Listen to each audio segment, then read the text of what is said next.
Halo, selamat siang pemirsa. Gimana kabarnya hari ini? Semangat nggak nih mengawali awal pekan kita di hari Senin? Harusnya semangat ya, Re, karena kan kita lihat nih cuaca hari ini cukup cerah ya. Kalau dibandingkan dengan hari-hari sebelumnya yang mendung hujan bikin mager. Betul. Nah, kalau cerah gini harusnya kita semangat ya mengawali awal pekan di hari Senin ini. Karena kami sudah menyiapkan beragam informasi penting nih untuk menemani siang Anda, makan siang Anda pada hari ini. Mungkin Rehana bisa spill, ada informasi menarik apa di siang yang akan kita hadirkan. Betul sekali. Nah, ini ada yang menarik banget ya, terutama bagi sahabat-sahabat kita yang disabilitas nih, Soalnya bagi mereka yang para pencari kerja khususnya disabilitas, Pemprov DKI Jakarta ini membuka lowongan pekerjaan besar-besaran yang ada di Taman Ismail Marzuki. Wah, luar biasa ya. Betul. Jadi peluang kerja untuk penyandang disabilitas semakin luas ya. Nanti kita lihat ya seperti apa semangat masyarakat Jakarta khususnya disabilitas ini meramaikan job fair tersebut. Tapi kita punya informasi pembuka untuk Anda pemirsa. Ini kerap mencuri di sekitar lingkungan sekitarnya. Kemudian seorang pria babak belur dihajar warga di Jalan Kapitan Klender Duren Sawit, Jakarta Timur. Ya, pelaku juga tidak dapat mengelak karena aksi pencuriannya terekam oleh kamera CCTV. Warga Jalan Kapitan Klender Duren Sawit, Jakarta Timur dini hari tadi berkerumun menangkap seorang pria yang kedapatan melakukan aksi pencurian di lingkungan sekitar. Warga yang kesal langsung menghajar pelaku hingga babak belur dan pelaku yang tidak berdaya sempat jadi bulan-bulanan warga. Aksi main hakim sendiri itu dapat dicegah setelah adanya anggota Buser Polsek Duren Sawit yang tengah berpatroli. Diketahui pelaku memang kerap melakukan aksi pencurian di lingkungan tempat tinggalnya. Namun kali ini aksi pencurian troli sebuah warung kelontong terekam oleh kamera CCTV warga. Untuk mencegah amukan warga, pelaku pun langsung dibawa ke Polsek Duren Sawit guna mempertanggungjawabkan perbuatannya.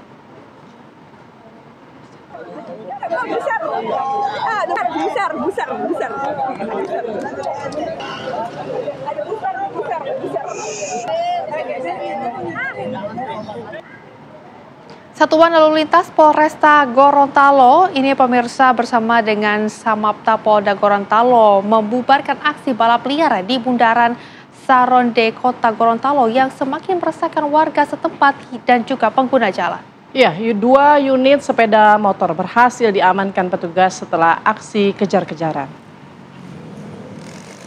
Aksi kejar-kejaran tak terhindarkan antara Satuan Lalu Lintas Polresta Gorontalo Kota bersama Samapta Polda Gorontalo dengan pembalap liar yang biasa beraksi di bundaran Saronde Kota Gorontalo.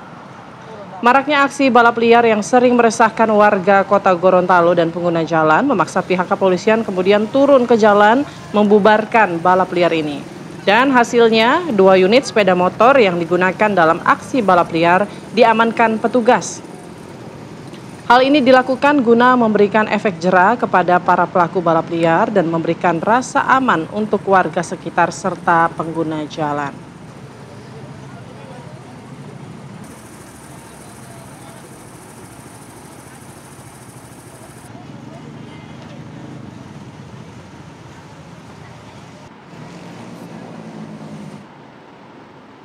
Pemirsa, hujan deras dengan intensitas tinggi yang terjadi selama sepekan terakhir memicu pergeseran tanah di Kabupaten Wonosobo, Jawa Tengah. Sedikitnya pemirsa 19 rumah rusak berat dan 89 rumah lainnya terancam roboh. Kondisi rumah warga terlihat memprihatinkan, dinding mengalami retak-retak sepanjang 2 meter dengan lebar retak mencapai 10 cm. Tiang penyangga banyak yang patah lantaran rumah terbelah dan keramik jebol sehingga rumah tampak miring akibat pergerakan tanah. Kondisi tanah yang masih labil membuat warga terpaksa mengungsi setiap kali kehujanan turun karena khawatir rumah mereka ambruk.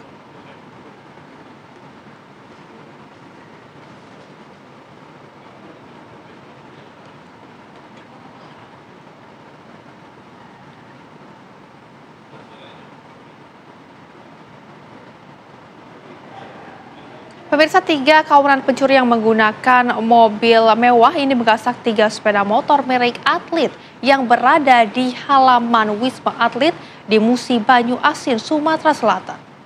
Aksi ketiga kawanan pencuri tersebut terekam CCTV.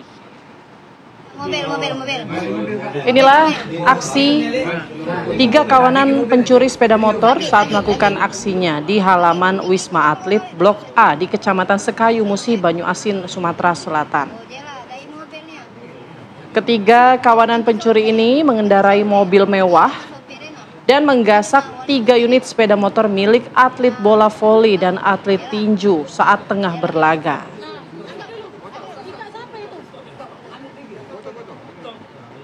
Ketiga kawanan pencuri yang menggunakan mobil mewah ini sebelumnya sudah sering melakukan aksinya, sebab sudah beberapa kali sepeda motor di kawasan ini sering hilang. Pihak manajemen Wisma Atlet yang mendapatkan laporan langsung melaporkan ke pihak kepolisian Polres Musi Banyuasin. Hingga saat ini ketiga pelaku belum tertangkap. Silakan nih kamu. Iya, nuntut balik, jangan sebutkan dulu. Masalah dia turun dari mobil lu. 3 unit motor, petinju, pemain petinju sama basket. Itu milik atlet semua? Milik atlet semua, sampai detik ini belum ditemukan. Itu pelakunya itu berapa orang itu?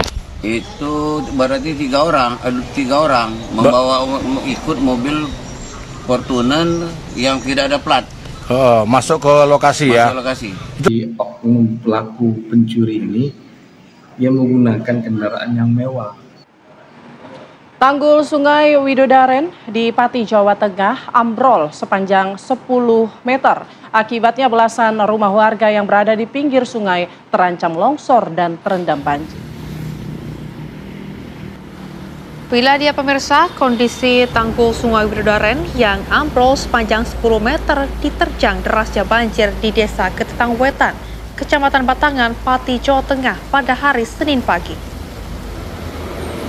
Besarnya debit air dari wilayah pegunungan Kendeng di perbatasan Pati dan Blora membuat aliran Sungai Widodaren meluap dan menghantam tanggul yang sebelumnya sudah rapuh.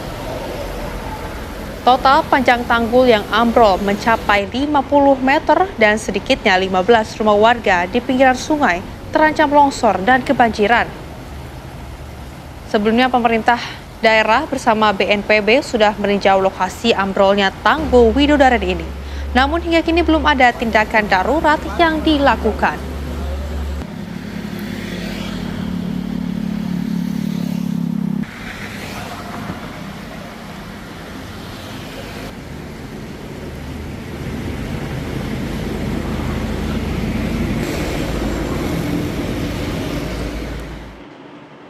Ya pemirsa, ini meski jalur sekolah menjadi lintasan yang berbahaya dan juga ekstrim, semangat belajar anak-anak di Lumajang, Jawa Timur tidak pernah padam.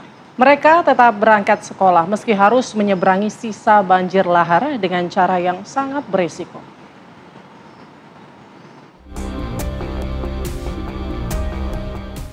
Beginilah perjuangan siswa dan orang tua di Desa Jugosari, Lumajang, Jawa Timur. Jembatan utama yang sebelumnya merupakan jalur keluar masuk Dusun Sumber Langsep kini hanyut tersapu banjir lahar hujan dari Gunung Semeru. Namun bagi anak-anak ini, putus sekolah bukanlah pilihan. Dengan kaki mungil yang bergetar, mereka menapaki titian kayu seadanya. Bahkan sebagian harus digendong orang tua menembus arus deras dan lumpur pekat. 3 hari sudah mereka terisolasi. Tidak ada jalan lain selain nekat melintas di jalur berbahaya itu demi mengenyam pendidikan. Nggak ada akses lagi nih Pak, cuman satu-satunya ini jalan pintas untuk anak-anak sekolah ya, sambil orang tua mau kerja, yang dari utara ke selatan nggak bisa, yang dari selatan ke utara nggak bisa, ya mau gimana lagi ini ya, terpaksa gendong-gendongan kalau anak sekolah. Warga berharap pemerintah segera menormalisasi aliran sungai dan memperbaiki tanggul yang jebol agar anak-anak dan warga tidak lagi mempertaruhkan nyawa untuk beraktivitas. Dari Lumajang, Jawa Timur, Wawan Sugiarto, TV One mengabarkan. Ular piton berukuran 4 meter ditemukan di dalam kamar mandi rumah salah satu warga di Palembang, Sumatera Selatan. Ya, dalam evakuasinya pemirsa, warga sempat mengalami kesulitan karena ukuran ular piton yang cukup besar. Dan kita lihat bersama pemirsa, seperti inilah detik-detik warga mengevakuasi ular piton berukuran 4 meter yang masuk ke rumah salah satu warga di Jalan Beringin Jaya, Kecamatan Seberang, Ulu 2, Palembang, Sumatera Selatan. Warga sempat mengalami kesulitan untuk mengevakuasi ular lantaran ukurannya yang cukup besar. Ular bersembunyi dari balik drum kamar mandi rumah. Pemilik rumah baru mengetahui ular tersebut ada di dalam kamar mandi rumah miliknya saat hendak mandi. Warga pun bergotong royong mengevakuasi ular dengan cara dimasukkan ke dalam karung. Selanjutnya ular akan dibawa ke tempat aman jauh dari pemukiman warga dan akan dilepas liarkan. Atau yang dicispa ini nah, cuma lubangnya. Nah, karena ada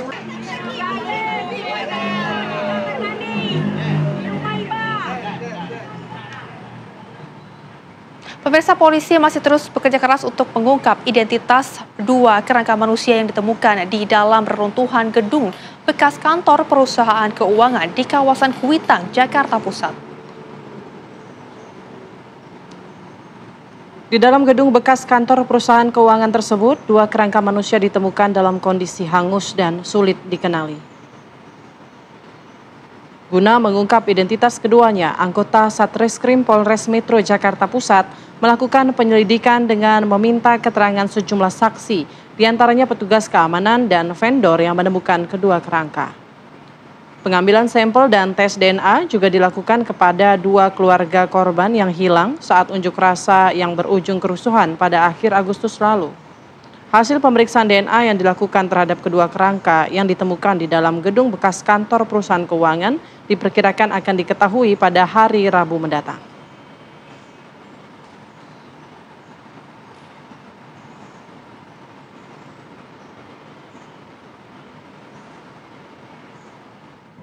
Jadi 2 kerangka itu yang sudah kita kirimkan ke Rumah Sakit Polri Kramat Jati, itu diambil DNA-nya untuk nanti dicocokkan dengan beberapa orang yang pernah dilaporkan hilang dari tanggal 29 Agustus 2025. Jadi dari keluarga orang yang dilaporkan hilang sudah diambil sampelnya. Pemirsa, sidang gugatan perdata terhadap Wakil Presiden Gibran Rakabuming Raka digelar di Pengadilan Negeri Jakarta Pusat. Adapun agenda sidang hari ini adalah pembacaan gugatan oleh pihak penggugat Subhan Palal terkait riwayat pendidikan SMA Wakil Presiden Gibran Rakabuming Raka. Sebelumnya pemirsa, sidang sudah ditunda sebanyak 2 kali dengan berbagai alasan. Pekan lalu sidang ditunda karena pihak tergugat 1 dan 2 tidak hadir dalam ruang sidang. Lalu pada 20 Oktober 2025 sidang ditunda karena penggugat Subhan menyatakan keberatan atas KPU RI yang diwakili Biro Hukum Internal dan Jaksa Pengacara Negara.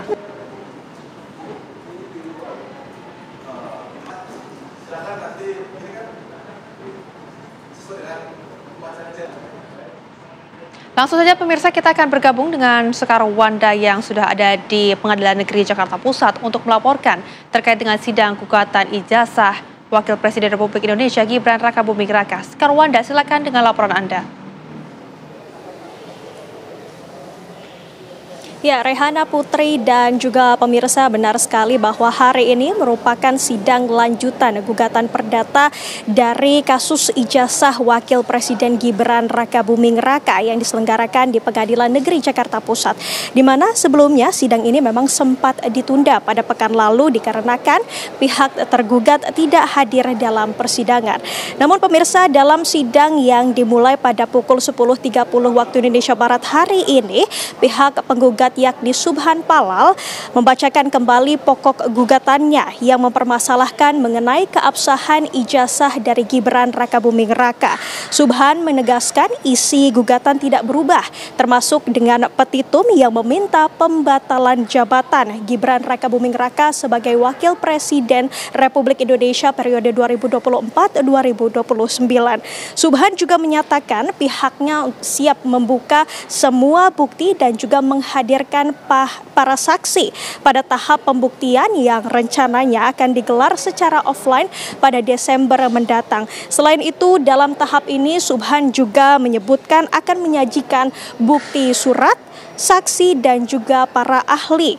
Subhan juga menyoroti adanya perbedaan data pendidikan dari Gibran Rakabuming Raka di situs resmi KPU yang mana tercantum sebagai sarjana, padahal saat awal pendaftaran status pendidikan dari Gibran Rakabuming Raka masih berstatus lulusan SMA. Menurutnya hal ini akan menjadi pembahasan penting pada sidang pembuktian selanjutnya, dan juga Subhan menjelaskan tahapan sidang berikutnya yang akan dilaksanakan secara online, yakni mulai dari penyampaian jawaban tergugat, replik, dan juga duplik. Sebelum nantinya memasuki tahapan pembuktian yang akan dijadwalkan akan berlangsung pada Desember nanti secara offline. Ia juga menyebut telah menyiapkan strategi hukum untuk mengantisipasi apabila nantinya pihak tergugat mengajukan eksepsi absolut atau keberatan atas kewenangan pengadilan. Tentu kita akan nantikan bagaimana nanti jalannya sidang pembuktian yang akan dilaksanakan secara offline pada bulan Desember mendatang. Putri Rehana. Baik, terima kasih Sekarwanda mengabarkan langsung dari Pengadilan Negeri Jakarta Pusat. Ya, pemirsa, musisi sekaligus aktor Onadio Leonardo yang akrab disapa Onat menjalani pemeriksaan kesehatan di ruang dokter dan kesehatan Mapolres Jakarta Barat. Informasinya akan kami hadirkan sesaat lagi, tetaplah bersama kami di Apa Kabar Indonesia Siang.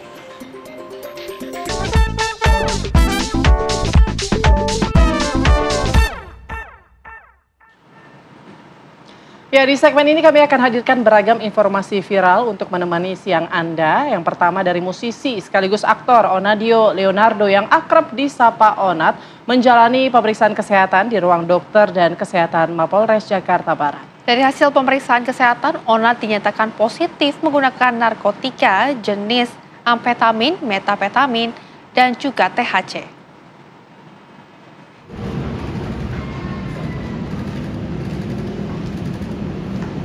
Usai dilakukan penangkapan, musisi sekaligus aktor Onadio Leonardo yang akrab disapa Onat menjalani pemeriksaan kesehatan di ruang Dokes Polres Metro Jakarta Barat pada Minggu sore. Pemeriksaan kesehatan ini untuk memastikan yang bersangkutan dalam kondisi sehat untuk menjalani pemeriksaan lanjutan.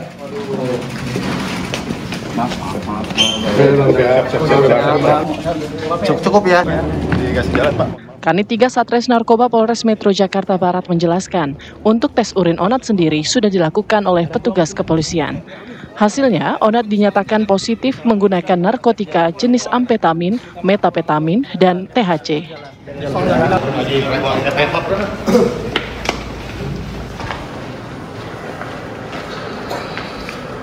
Pada saat pelaksanaan kesehatan tadi, yang bersangkutan alhamdulillah dalam keadaan sehat walafiat. Ya, betul. Istrinya sudah kami kembalikan karena yang bersangkutan inisial BB setelah kami lakukan cek urin, yang bersangkutan tidak positif mengandung narkotika urinnya. Masalah keluarga, masalah. Akhirnya baby kemarin bebel. Usai menjalani tes kesehatan, Onat kembali masuk ke ruang Satres Narkoba untuk menjalani pemeriksaan lanjutan. Dari Jakarta, Arif Budiman Saputra, TV One mengabarkan. Udah berapa lama kan makannya? Ada 2 mungkin nanti. Ada penyesalan nggak, Nat? Penyesalan nggak? Jalan. Pemirsa, ini ada sebuah video yang memperlihatkan para pelari masuk ke jalur Transjakarta dan viral di media sosial.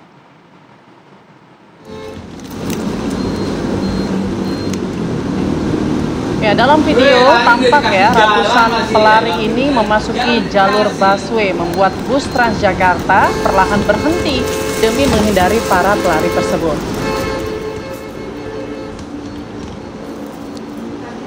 Berulang kali sopir Transjakarta membunyikan klakson agar para pelari tersebut keluar dari jalur.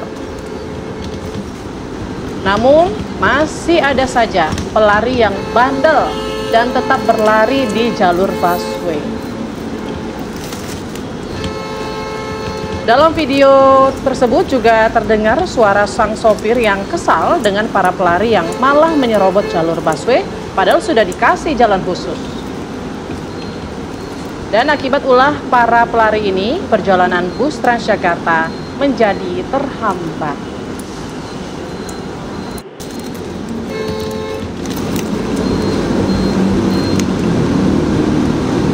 Weh, lari udah dikasih jalan masih ya nggak bener. Jalan udah dikasih.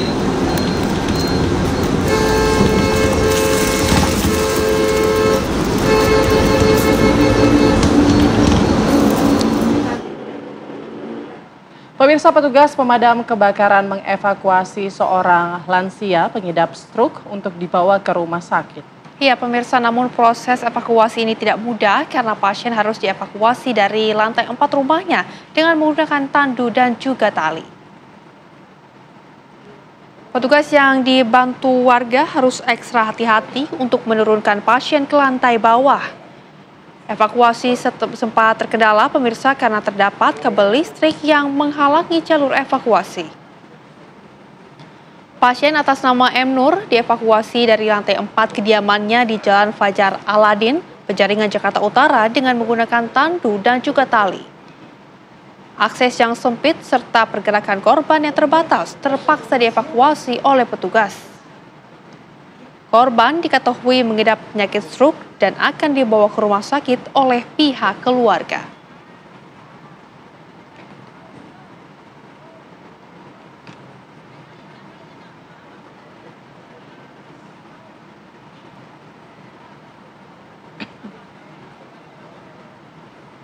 Ya, pemirsa, ini ada angin puting beliung yang menerjang wilayah yang berada di Kabupaten Malang, di mana sejumlah atap rumah warga rusak akibat peristiwa tersebut.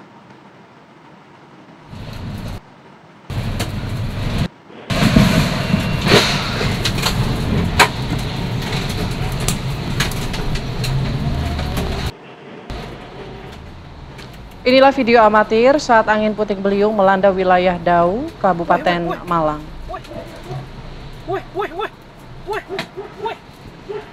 Dalam rekaman ini, tampak sejumlah atap rumah warga tersapu akibat kencangnya angin puting beliung tersebut.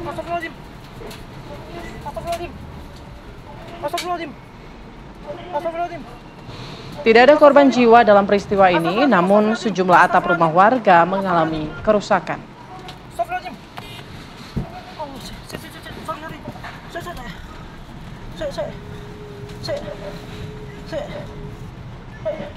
Astagfirullahaladzim, ya Allah.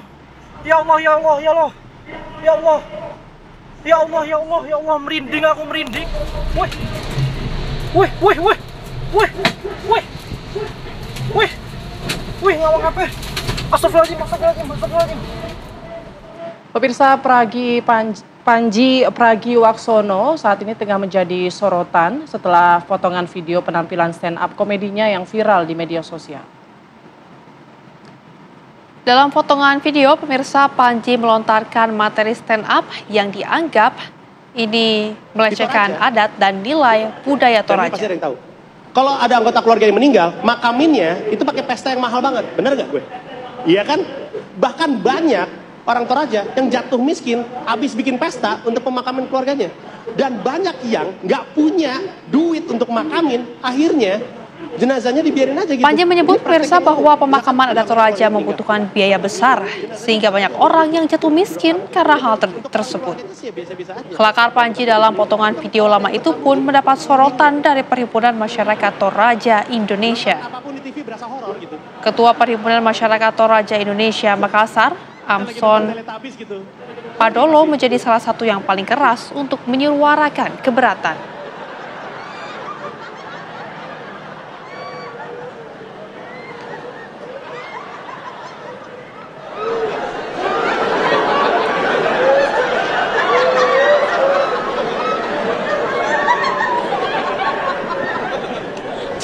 Tuh, tinggi wingki nakutin ya.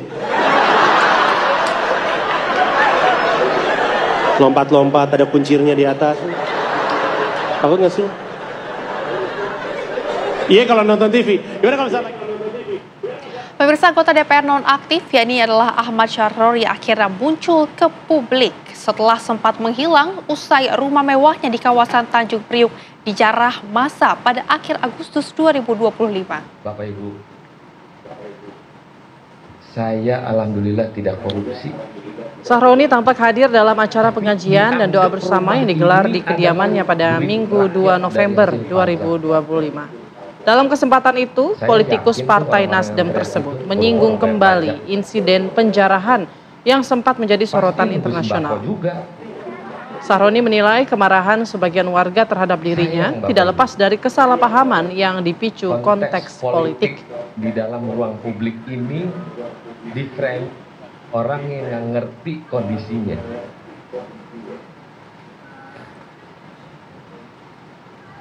Ini kalau nggak ditutup sama terpal omongannya, ya Allah ya Tuhan.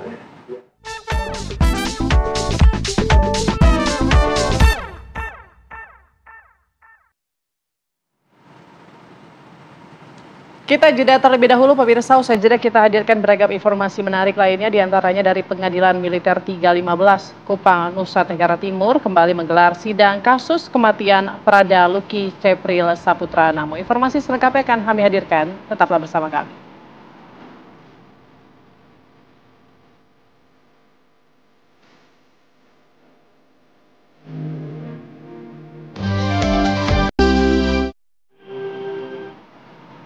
Anda kembali bersama kami di Apa Kabar Indonesia Siang.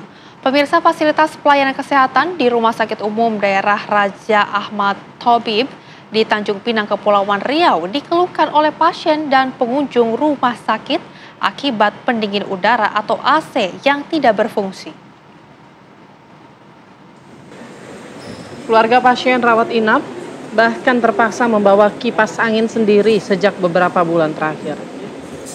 Direktur Rumah Sakit Umum Daerah Raja Ahmad Thabib, Bambang Utoyo mengatakan kerusakan pendingin udara tersebut akibat mesin pendingin udara AC sentral yang sudah berusia tua. Pihak rumah sakit saat ini berupaya memasang AC split di sejumlah ruangan sambil menunggu peremajaan AC sentral yang direncanakan pada tahun depan.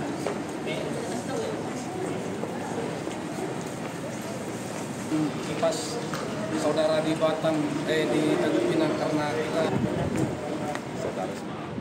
mulai start di sini sama sekali tidak ada AC, nggak bisa tidur lah, nggak bisa jaga pasiennya pun gelisah. Lalu panas dalam ruangan, namanya ruangan tertutup hidung sama kaca. Kronologisnya ya dari bulan Maret akhir kita ada gangguan AC, pertama 3 bulan mesin, nah udah kami perbaiki, alhamdulillah masih sudah baik, namun sarana prasarana lainnya masih mengalami gangguan, yaitu perpipaan yang karena memang faktor usia dan itu harus kita ganti. Memang upayanya akan dilakukan peremajaan. Pengadilan Militer 315 Kupang NTT kembali menggelar sidang kasus kematian Prada Luki Cepril Saputra Namo, anggota Batalion TP 834 Waka Ngamere, Nagekeo, NTT, akibat kekerasan dan penganiayaan para senior. Sidang digelar dengan Hakim Ketua Magor Subianto dengan menghadirkan terdakwa Letu Ahmad Faizal dan saksi Pratu Petrus Canisius Wea, anggota Provos Batalion. Dalam keterangannya pemirsa, saksi mengatakan mengetahui Prada Luki mendapatkan pencabukan dan hukuman fisik lainnya yang dilakukan terdakwa Ahmad Faizal. Awalnya Prada Luki diberi hukuman jungkir, push up, dan merayap. Saat merayap di lapangan, saksi melihat terdakwa Luki dicambuk di bagian punggung sebanyak 5 kali oleh terdakwa. Sepriana Paulina Mirpei, ibu korban yang mengikuti jalannya persidangan, terus menangis mendengar keterangan saksi dan harus ditenangkan dan dikeluarkan dari ruang persidangan oleh anggota keluarga Prada Luki. Siap. Katanya menyelamatkan saja. Waktu datang jam 12 sama Ratu Firdaus dan kawan-kawan Anda.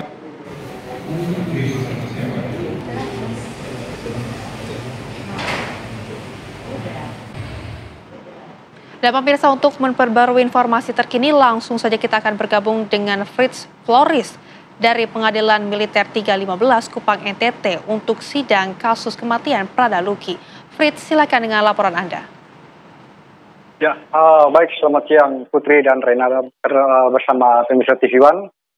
Dapat saya laporkan, pagi tadi telah digelar sidang perkara kematian Prada Lucky Mano yang digelar di Pengadilan Militer 315 Kupang.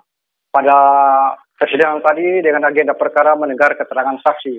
Pengadilan menghadirkan saksi Pratu Petrus dengan terdakwa Letu Ahmad Faisal. Demikian, Putri. Fritz, siapa saja pihak-pihak yang dihadirkan untuk memberikan keterangan pada sidang ini? Hari ini digelar untuk mendengarkan satu orang keterangan saksi saja, yaitu Pratu Petrus yang saat itu menjabat sebagai Provos di Batalion 834 Wakamere. Dalam keterangan saksi, ia mengatakan bahwa saat kejadian dia melihat terdakwa melakukan tindakan pencabukan terhadap Prada Lucky sebanyak 5 kali, namun sebelumnya diawali dengan melakukan tindakan hukuman fisik berupa push up, merayap, dan jungkir. Demikian, Putri, yang dapat saya sampaikan. Baik, Fritz, lantas apa saja poin-poin yang telah Anda rangkum dari hasil pemeriksaan ataupun keterangan dari saksi dalam sidang tersebut? Dapat saya sampaikan bahwa saksi saat itu memang menyaksikan langsung setelah Prada Lucky dipukul dan dibawa ke interogasi ke ruang sel. Dari hasil itu hakim maupun auditor mempertanyakan saat itu posisi saksi sebagai seorang provos, apakah melakukan tindakan itu, tindakan misalnya melakukan peneguran atau pengamanan. Namun saksi mengatakan banyak hal yang dia tidak melakukan, misalnya saat itu dia tidak dapat berbuat banyak karena dia melakukan tindakan adalah atasannya sendiri. Demikian, Putri. Baik. Ya, Fritz, untuk agenda sidang selanjutnya kapan akan digelar dan seperti apa agendanya? Agenda persidangan besok akan kembali dilakukan untuk 17 tersangka, namun dengan agenda perkara masih memeriksa para saksi. Besok direncanakan akan dilakukan pemeriksaan terhadap 8 orang saksi untuk 17 orang terdakwa. Dalam perkara ini, pengadilan akan menyidangkan atau berkas perkara untuk 22 orang terdakwa ini dibagi dalam 3 berkas perkara. Yang mana berkas pertama dengan 1 orang terdakwa, berkas perkara 2 dengan 17 orang terdakwa, sedangkan berkas perkara ketiga dengan 4 orang terdakwa. Demikian, Putri. Baik, Fritz, kami juga sempat mendapatkan informasi jika ada ibunda korban yang hadir dan juga sempat ditenangkan tadi dalam perjalannya sidang. Hingga saat ini kondisinya seperti apa dari hasil pemantauan Anda? Dapat saya kabarkan.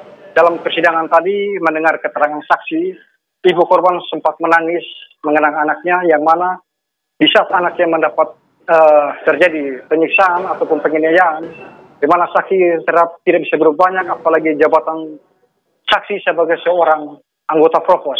Seharusnya dia dapat melerai ataupun menenangkan untuk tidak terjadi aksi pemukulan yang hingga merenggut nyawa anaknya.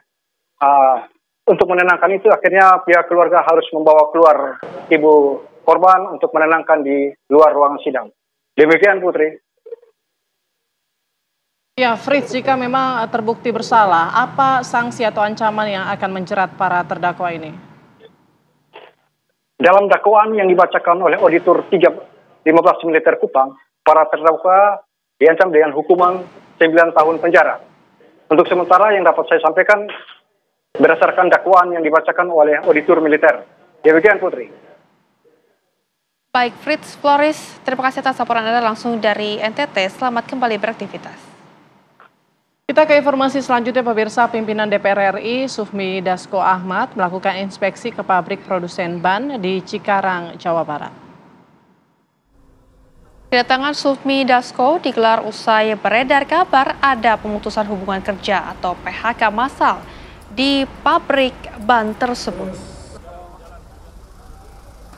Tibanya di dalam pabrik, jajaran DPR RI bersama Ketua Konfederasi Serikat Pekerja Seluruh Indonesia, Andi Gani Nenawea, langsung masuk ke ruang pertemuan untuk bertemu pihak manajemen pabrik. Pertemuan tersebut juga digelar secara tertutup.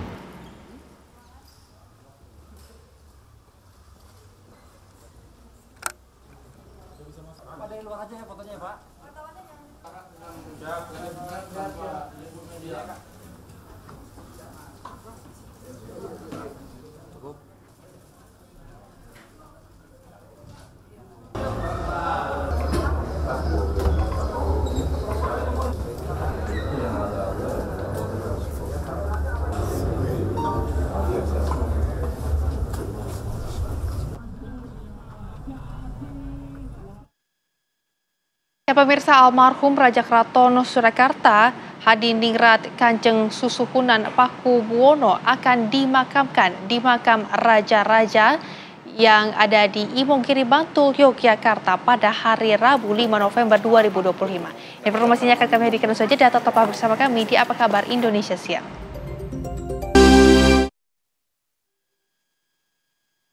Kembali di Apa Kabar Indonesia Siang, pemirsa, almarhum Raja Keraton Surakarta Hadiningrat Kanjeng Susuhunan Pakubuwono 13 akan dimakamkan di pemakaman Raja-Raja Imogiri, Bantul, Yogyakarta pada hari Rabu 5 November 2025 di samping makam Kanjeng Susuhunan Pakubuwono 12 ayahandanya.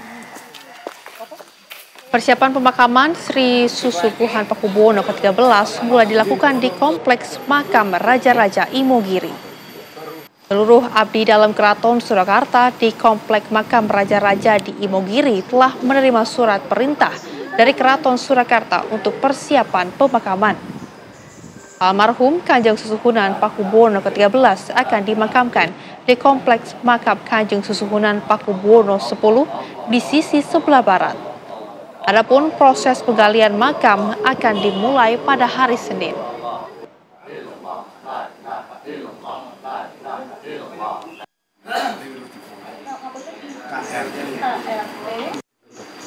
Oh, jadi sudah ada petunjuk dari keraton ya? Sudah diperintah. Iya. Disuruh gali ya sebelahnya ayah. Sebelahnya ayah ya, Pakubuwono ya. Berarti prosesinya besok itu datang terus serah terima di bawah itu Ya, ya? di bentuk tangga ya. Di bawah. Ada yang sesepuh sini. Sudah diterima, sudah saya terima, saya merintahkan teman-teman supaya mengangkat ke atas. Berarti naik tangga itu, pinggul banget tangga ya? Iya. Yang mikon orang 20. Ya, pemirsa, sementara itu Keraton Kasunanan Surakarta Hadiningrat turut berduka Raja Keraton Surakarta Sri Susuhunan Pakubuwono ke-13 berpulang pada Minggu pagi akibat sakit komplikasi. Keraton Kasunanan Surakarta Hadiningrat berduka. Raja Keraton Surakarta Sri Susuhunan Pakubuwono 13 berpulang pada Ahad 2 November 2025 pukul 7.30 waktu Indonesia Barat. Pakubuwono 13 meninggal setelah mendapatkan perawatan selama hampir 2 bulan di Rumah Sakit Indriati Sukoharjo akibat penyakit komplikasi. Gula darah tinggi yang diderita mengakibatkan komplikasi. Pakubuwono 13 bahkan sempat menjalani beberapa kali cuci darah. Hari ini kehendak Allah sudah dikersake Sinuwun harus kembali ke hadapannya. Saya sebagai pengageng Sasana Wiloko dan Ketua Lembaga Dewan Adat Keraton Surakarta pastinya harus mempersiapkan semua tata cara upacara dari penguburan atau pametaipun layoni sinuwun. Saat ini jenazah Pakubuwono 13 disemayamkan di Masjid Pujo Sono di dalam keraton. Rencana jenazah akan dimakamkan pada Rabu siang ke makam Raja-Raja Mataram Islam di Imogiri, Yogyakarta. Prosesi pemakaman akan dilakukan secara adat dengan dibawa dari Keraton Surakarta menuju Imogiri, Yogyakarta. Jenazah akan dibawa dengan kereta jenazah dengan ditarik kuda hingga Loji Gandrung, kemudian melanjutkan ke Imogiri dengan mobil jenazah. Pakubuwono 13 meninggal di usia 77 tahun. Ia naik tahta selama 21 tahun sejak tahun 2004. Dari Solo, Jawa Tengah, Effendi Rois, TV One mengabarkan. Kita akan menuju Keraton Kasunanan Surakarta. Sudah ada rekan kami Agus Saptono yang mengabarkan langsung dari sana. Selamat siang Agus, apakah hari ini ada ritual atau upacara khusus di Keraton Kasunanan? Ya, selamat siang Putri, Raina dan juga pemirsa. Benar sekali bahwa siang hari ini maupun hari kedua wafatnya Pakubuwono ke-13 di Keraton Kasunanan, untuk siang hari ini lebih banyak tamu ya dibandingkan hari pertama kemarin, karena hari ini jenazah sudah dipindahkan dari masjid ke pendopo utama di Keraton Kasunanan Surakarta, tepatnya di belakang saya ini.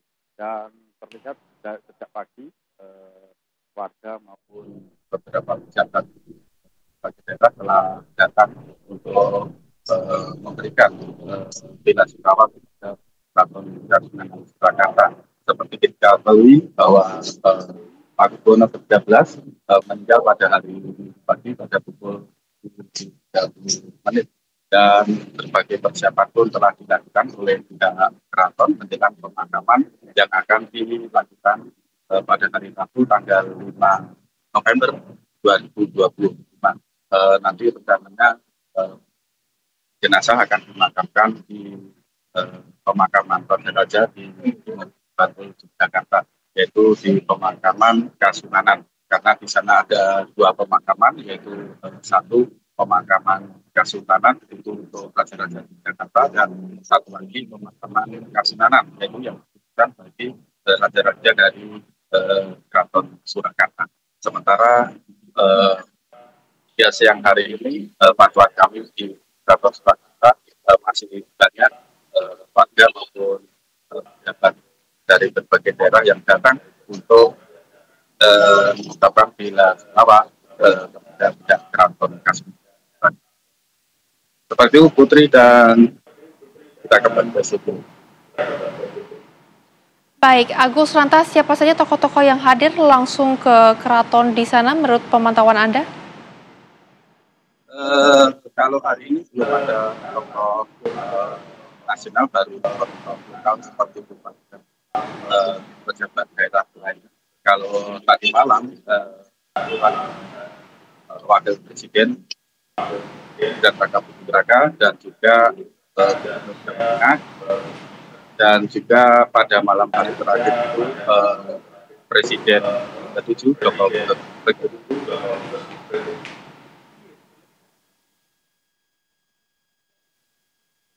Baik, terima kasih Agus Saptono mengabarkan langsung dari Solo, Jawa Tengah. Ya pemirsa, ratusan peluang kerja ditawarkan di job fair dan upskilling untuk mencari kerja disabilitas. Kami akan hadirkan informasinya usai jeda. Tetaplah bersama kami di Apa Kabar Indonesia Siang. Pemirsa, Pemprov DKI Jakarta menggelar job fair dan upskilling untuk para pencari kerja, khususnya penyandang disabilitas. Ya, ada ratusan peluang kerja yang sudah disiapkan dalam job fair ini. Gubernur DKI Jakarta Pramono Anung menghadiri dan juga membuka secara resmi kegiatan job fair disabilitas 2025 di Taman Ismail Marzuki, Jakarta Pusat. Acara ini digelar dalam rangka peringatan Hari Disabilitas Internasional 2025 yang jatuh pada 3 Desember mendatang. Pemprov DKI Jakarta pemirsa menggelar job fair dan upskilling disabilitas. Ratusan pencari kerja disabilitas nampak antusias untuk mengantri dan memasukkan lamaran ke sejumlah perusahaan.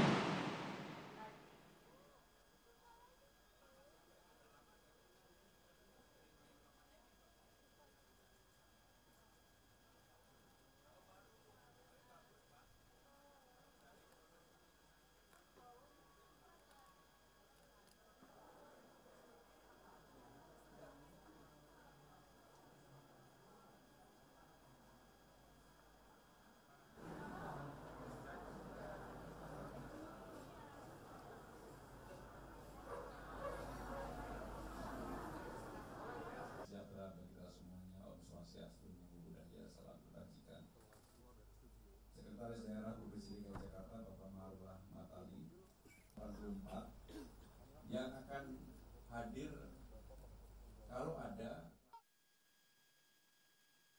Dan pemirsa, untuk mengetahui bagaimana suasana terkini kegiatan Job Fair Disabilitas 2025, sudah ada rekan kami Atika Harahap yang sudah siap mengabarkan untuk Anda.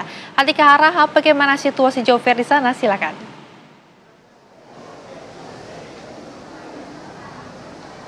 Halo Rehana, Putri, dan juga pemirsa. Bagi Anda warga Jakarta dan juga teman-teman disabilitas, ada kabar gembira bagi Anda untuk dapat bergabung di Job Fair dan Upskilling Disabilitas 2025 yang diselenggarakan di Taman Ismail Marzuki, Jakarta Pusat hari ini, 3 November 2025. Sekaligus ini menjadi perayaan Hari Disabilitas Internasional nantinya pada 3 Desember 2025.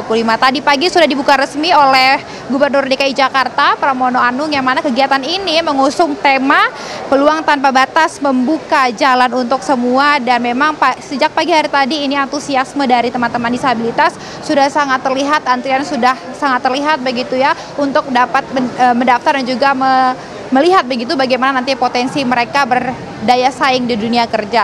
Dan saat ini ada kurang lebih dari 20 perusahaan yang membuka lowongan pekerjaan bagi teman-teman disabilitas, yang kemudian juga ada pelatihan keterampilan, talk show inspiratif, pameran UMKM juga di sini tersedia bagi teman-teman disabilitas, dan juga pekerjanya juga teman-teman disabilitas. Dan bahkan di sini juga terbuka ada walk-in interview untuk teman-teman disabilitas agar mampu, harapannya agar mampu menunjukkan potensi terbaik dan semakin berdaya saing di dunia kerja nantinya. Ini juga menjadi ruang terbuka bagi teman-teman disabilitas untuk dapat mengembangkan potensi, memperluas jaringan, dan menemukan peluang kerja terbaiknya, yang mana sejak pagi hari tadi pun antusiasmenya sudah terlihat hingga dengan sore hari ini masih dipenuhi oleh teman-teman job seeker dari penyandang disabilitas untuk ikut bergabung.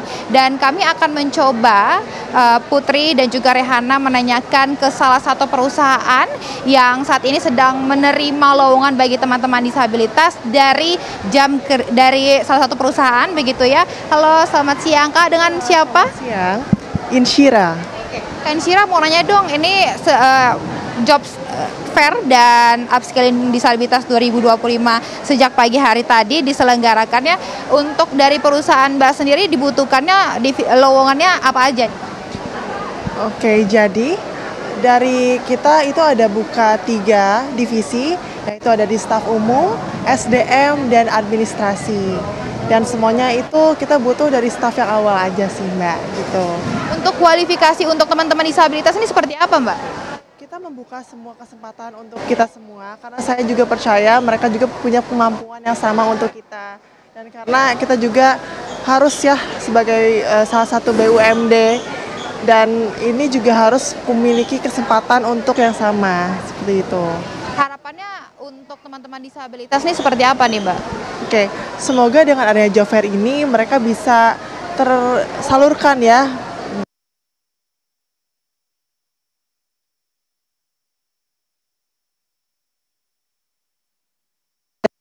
Seperti itu. Oke, siap. Terima kasih Mbak Insyira atas penjelasannya, dan semoga teman-teman disabilitas tadi sesuai dengan kualifikasinya begitu ya Mbak. Itu tadi pemirsa dari salah satu perusahaan yang membuka lowongan bagi teman-teman disabilitas, karena tadi memang mereka mengatakan bahwa berharapnya mampu untuk teman-teman disabilitas dapat berdaya saing di dunia kerja. Dan mereka juga menyediakan beberapa lowongan-lowongan yang memang terkualifikasi untuk teman-teman disabilitas nantinya menyumbangkan begitu ya potensi mereka, baik itu di divisi yang dibutuhkan dari perusahaan yang tadi disebutkan oleh Mbak Insyira. Dan kami akan mengajak Anda, Rehana dan juga Putri, untuk menanyakan ke salah satu job seeker teman disabilitas yang sejak tadi ini saya lihat sudah melamar begitu ya ke beberapa divisi.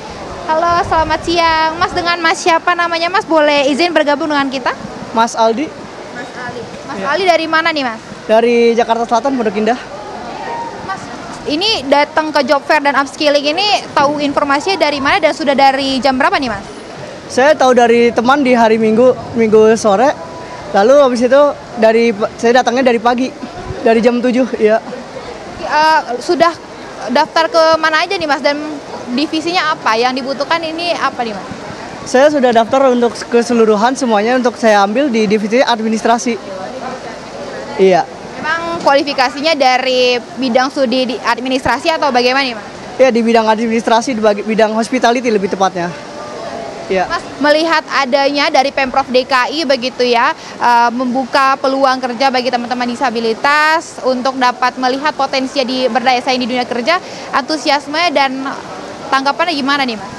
Kalau untuk tanggapan saya lebih di undang-undang kata undang-undang disabilitas 53 itu kan ada wajib memiliki 1%. Itu lebih baik lebih diperkuat biar supaya yang para disabilitas dapat itu juga lebih tepatnya masuk penyalurannya lebih banyak lah, lebih banyak lagi supaya kita juga kebagian semua. Oke, Mas Ali sebelumnya udah pernah ikut job fair juga nggak atau kesulitannya apa nih, Mas? Kalau job fair saya belum pernah, soalnya baru ini pertama kali untuk disabilitas. Kalau yang biasa takutnya saya mungkin karena kekurangan, saya juga agak lebih kurang pede aja. Ya. Biasanya melamar kerja melalui apa nih, Mas, sebelumnya? Sebelumnya saya melalui Jobstreet sama Link ID ya, sama satu lagi ada yang khusus disabilitas namanya Divalink ya. Ada dia khusus buat disabilitas, tapi sayangnya itu dikit banget. Apanya nih, Mas, dikit, Mas? Tempat lowongannya dibukanya sedikit, nggak begitu banyak ya. Oke, Mas, ini harapannya untuk Pemprov DKI yang sudah ikut ini nih, harapannya seperti apa nih, Mas?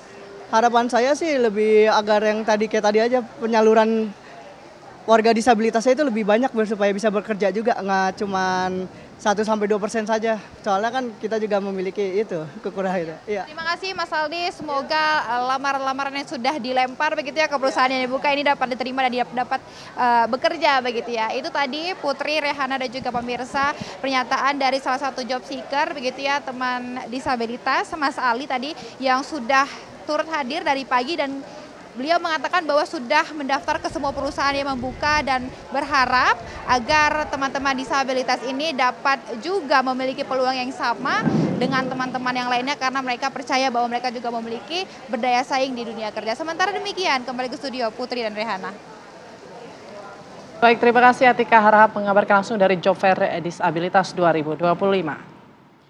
Kita beralih ke informasi lainnya, pemirsa. Mengantisipasi pohon tumbang akibat cuaca ekstrim di Jakarta, Dinas Pertamanan dan Hutan Kota Jakarta Selatan memotong batang pohon besar di wilayah Kebayoran. Pemotongan antara lain dilakukan di Jalan Dharma Wangsa, Kebayoran Baru, Jakarta Selatan. Menurut petugas lapangan, Dinas Pertamanan Jakarta Selatan mengerahkan 12 tim, di mana satu tim terdiri dari 16 petugas. Mereka bertugas memotong dahan-dahan pohon besar untuk memastikan tidak terjadi lagi insiden pohon tumbang yang menewaskan pengguna jalan seperti yang terjadi di kawasan Pondok Indah 26 Oktober lalu.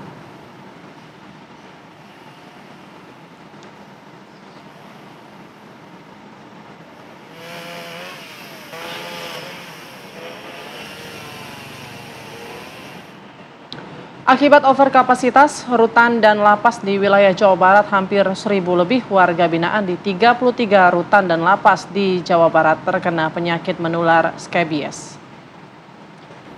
Salah satunya pemirsa di rutan kelas 1 Bandung yang teridentifikasi ini terkena skabies, 100 lebih penyakit menular itu. Kegiatan pengobatan massal juga telah dimulai di beberapa UPT pemasyarakatan. Tindakan ini merupakan upaya pencegahan agar penyakit tersebut tidak menular ke warga binaan lainnya. Sebagai langkah pencegahan lanjutan, Ditjenpas juga akan menerapkan sistem isolasi bagi penderita skabies di seluruh rutan dan lapas di Jawa Barat. Total warga binaan yang akan mendapatkan perawatan khusus diperkirakan mencapai lebih dari 1.000 orang.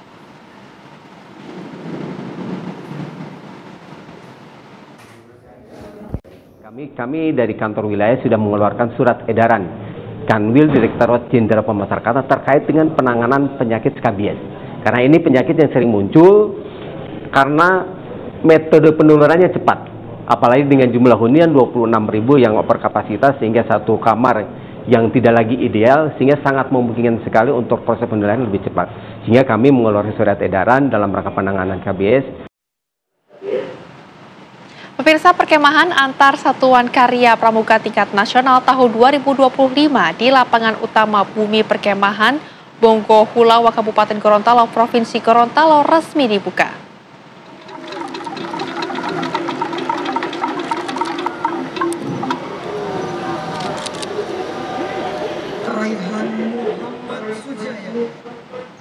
Pemukulan polo palo, alat musik khas Gorontalo, menjadi penanda dimulainya acara. Upacara diawali dengan upacara adat Bhinneka Tunggal Ika yang dipimpin oleh Ketua Dewan Kerja Nasional, diikuti 2 perwakilan dari tiap kontingen dan dihadiri 1.724 orang yang berasal dari 34 kontingen daerah di Indonesia. 1.500 peserta dari Gorontalo dengan busana adat daerah masing-masing. Peran Saka Nasional kali ini mengusung tema Pramuka Penuh Karya Menuju Indonesia Jaya yang menekankan pentingnya peran generasi muda dalam pembangunan bangsa melalui keterampilan dan pengabdian. Kompakan dan keharmonisan yang ditunjukkan oleh panitia dan masyarakat setempat menjadi wujud nyata semangat gotong royong yang menjadi ciri khas bangsa Indonesia.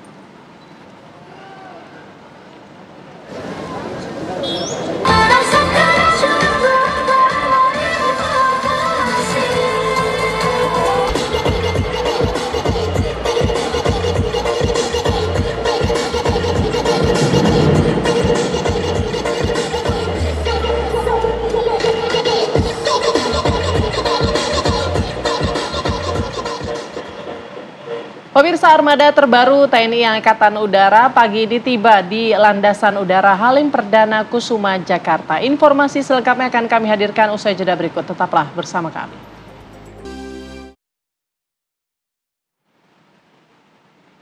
Anda kembali bersama kami di Apa Kabar Indonesia Siang.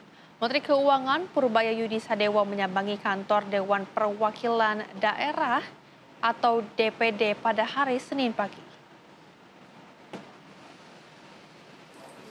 Purbaya mendatangi ruang pimpinan Wakil Ketua DPD RI bidang ekonomi dan pembangunan Tamsil Lindrung.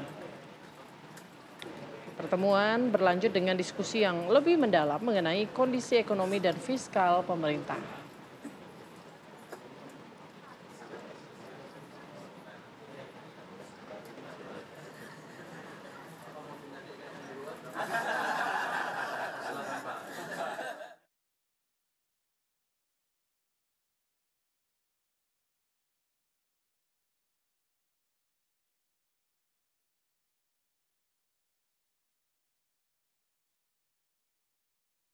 Saya baru mau diskusi dengan DPD, jadi belum bisa ceritain apa diskusinya. Iya. Kemungkinan besar perkembangan yang terjadi seperti apa di ekonomi dan di anggaran kita. Kalau perlipatan ada pembahasan apa yang mengundang Pak Purbaya dalam pertemuan ini? kita melihat Pak Purbaya setelah 2 bulan ini memimpin Kementerian Keuangan, kita sangat optimis akan banyak harapan-harapan baik ke depan. Karena itu DPD akan memberikan support kepada beliau penuh.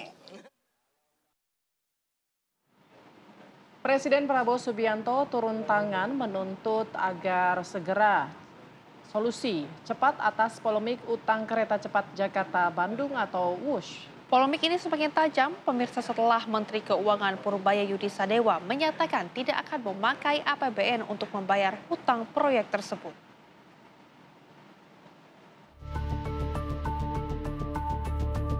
Laju kereta cepat Jakarta-Bandung WUSH rupanya membawa beban yang berat.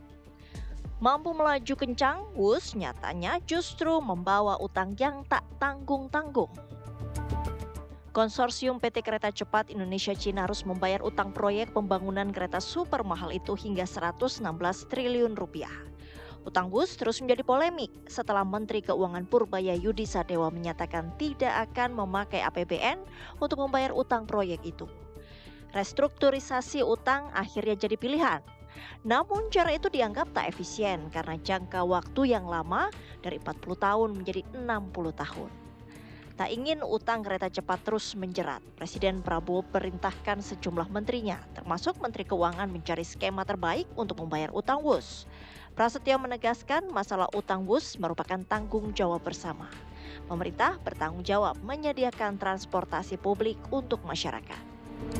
Bagaimana pernah saya sampaikan juga kemarin di dalam ratas juga itu bagian dari salah satu yang dibicarakan. Pemerintah sedang mencari skema yang terbaik, termasuk perhitungan-perhitungan angkanya, termasuk kemungkinan untuk kita bisa meminta kelonggaran dari sisi waktu pembayaran utang.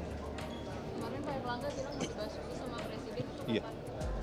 Ya kemarin dibahas, kemudian Pak Erlangga, Menko Epon, Menteri Keuangan, kemudian CEO Danantara diminta untuk sebagaimana tadi yang saya sampaikan menghitung lagi detailnya, kemudian opsi-opsi untuk meminta misalnya perpanjangan masa pinjaman, itu bagian nanti dari skenario skema yang terbaik. Sementara itu, menurut pakar kebijakan publik Rian Nugroho, utang bus semestinya diselesaikan oleh korporasi, bukan pemerintah. Pertama, sebenarnya secara tata kelola tidak seharusnya Bapak Presiden, Bapak Menteri mengurusi masalah ini. Ini adalah utang korporasi, jadi biarkan korporasi yang ngurus dulu, bukan utang negara ini. Jadi ibaratnya ada bapak dan anak, anaknya itu udah menikah, anaknya itu punya masalah sama temennya. Nah, anaknya belum bekerja, bapaknya udah ambil alih. Harusnya dibiarkan dulu konsorsium menyelesaikan. Kan ada KAI, itu yang pertama. Kita bicara dulu ya, kenapa seperti itu? Kalau misalnya konsorsium melakukan kebijakan dan salah, maka bisa dikoreksi oleh bapaknya. Bapaknya siapa? Ya pemerintah, ya menteri, ya presiden. Tetapi kalau bapak yang salah, nggak ada yang koreksi. Jadi sebenarnya tata kelola ini nggak pas. Tim TV One mengabarkan.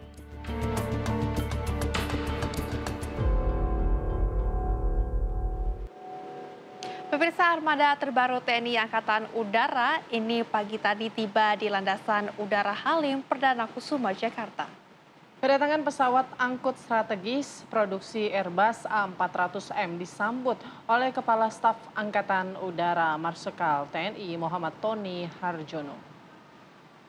Ini merupakan unit pertama dari pengadaan 2 unit pesawat yang kontraknya ditandatangani Prabowo Subianto saat masih menjadi Menteri Pertahanan November 2021. Pesawat A400M akan memperkokoh kekuatan angkutan strategis TNI Angkatan Udara dalam menjalankan tugas-tugasnya.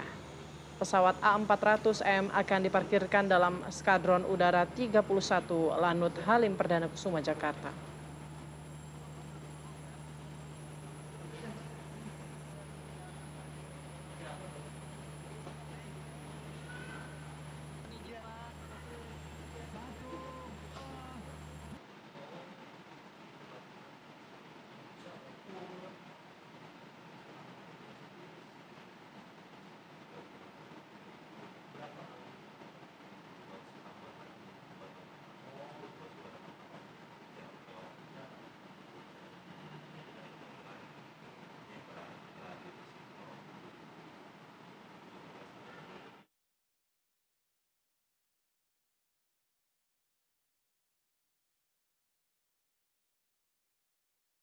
Tradisi Angkatan Udara, jadi mereka minta saya, tapi ya sudahlah, ini bagus. Alhamdulillah sudah mulai berdatangan ya alutsista yang penting. A400 saya kira akan menambah kemampuan kita. Tadi saya diberi penjelasan untuk C-130 kita sudah punya kontainer ambulans udara. Saya perintahkan kita segera pesan modul ambulans udara untuk A400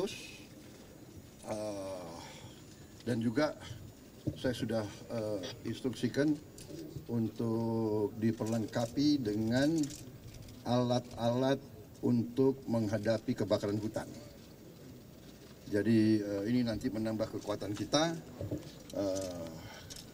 TNI adalah alat negara yang ikut sangat besar peranannya dalam menghadapi bencana, menghadapi kesulitan, menghadapi masalah-masalah kepentingan masyarakat. Jadi saya kira ini akan menambah kemampuan kita. Wilayah kita sangat besar, sebesar Eropa. Kemudian sekian belas ribu pulau, ya kan? Udara bagi kita sangat-sangat menentukan.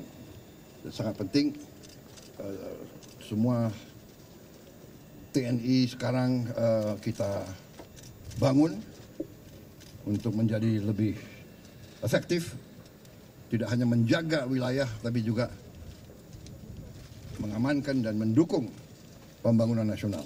Saya kira itu dari saya, ya. Terima kasih. Kita sudah aktif 2 unit, kita sudah ada opsi 4 unit, kita mungkin negosiasi untuk kita tanda tangan 4 unit lagi. Ya, sementara itu. Ini bisa juga tanker udara. Pak, ya. Skadron A400 ini akan dilibatkan dalam misi kemanusiaan di Gaza seperti drop off makanan, drop off bantuan seperti tahun lalu. Logistik, Pak. Saya kira ini sangat mampu, tapi ini saya kira lebih nanti berpengaruh atau lebih berperan dalam evakuasi yang luka-luka, yang perlu operasi dan sebagainya. Makanya kita bikin modul operasi udara, operasi ambulans udara, dan TNI saya perintahkan untuk nambah batalion kesehatan. Jadi batalion tim kesehatan tidak hanya mendukung bencana di wilayah nasional, tapi seandainya ada kemanusiaan yang terjadi, peristiwa di mana-mana, kita juga bisa hadir. Panglima TNI Jenderal TNI Agus Subianto membagi kisah hidup, gejolak, dan juga pencarian jati diri yang membentuknya menjadi Panglima TNI dalam buku biografinya yang berjudul The Road of Faith. Dalam buku ini pemirsa dikisahkan perjalanan hidup seorang Agus Subianto yang bahkan pernah berangkat dari titik nol. Berbagai gejolak pernah dialami, mulai dari masalah ekonomi, keluarga hingga pencarian jati diri. Dalam buku ini juga dikisahkan sisi-sisi lain dari masa lalu seorang Panglima TNI. The Road of Faith juga menjabarkan bagaimana nilai spiritualitas Agus Subianto tetap terjaga sejak masa muda hingga saat ini. Sebuah perjalanan yang tak hanya mengajarkan keteguhan dan keikhlasan, tapi juga tentang keimanan yang menjadi kekuatan hidup.